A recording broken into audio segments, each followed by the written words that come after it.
Gravando. Oi pessoal, aqui quem tá falando é Manuel Minecraft e meu parceiro Rodrigo Blader. Hoje nós vamos mostrar como armar um alçapão. Esse aqui, ó, ele é bem bom para pegar pássaros.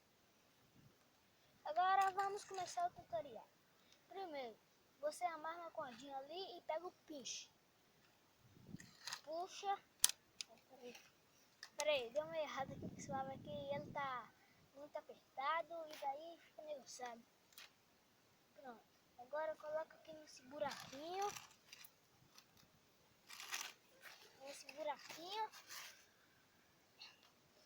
Aqui.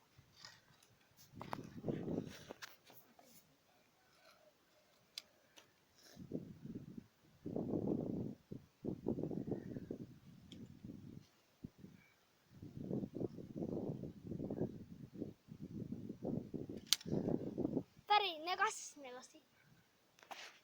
Deixa assim mesmo.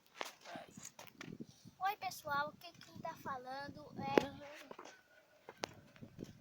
Oi pessoal, nós vamos mostrar o tutorial de hoje a como armar um alçapão. Quer dizer, uma armadilha para pegar pássaros. Chamado também por alçapão. É muito fácil de fazer. Pode ser usado para fazer Olha, canos de coloquem milho. o bichinho nesse buraco, ó. Estão vendo?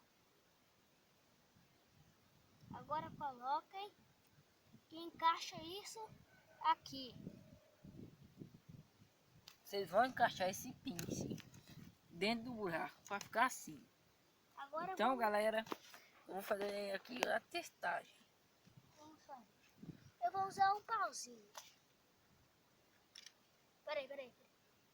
Calma, pessoal. Peraí, o pauzinho é muito pequeno. Viu, galera? Esse foi o vídeo de hoje. Fique com Deus e deixe seu like, se inscreva no canal Rodrigo Minecraft. E até mais!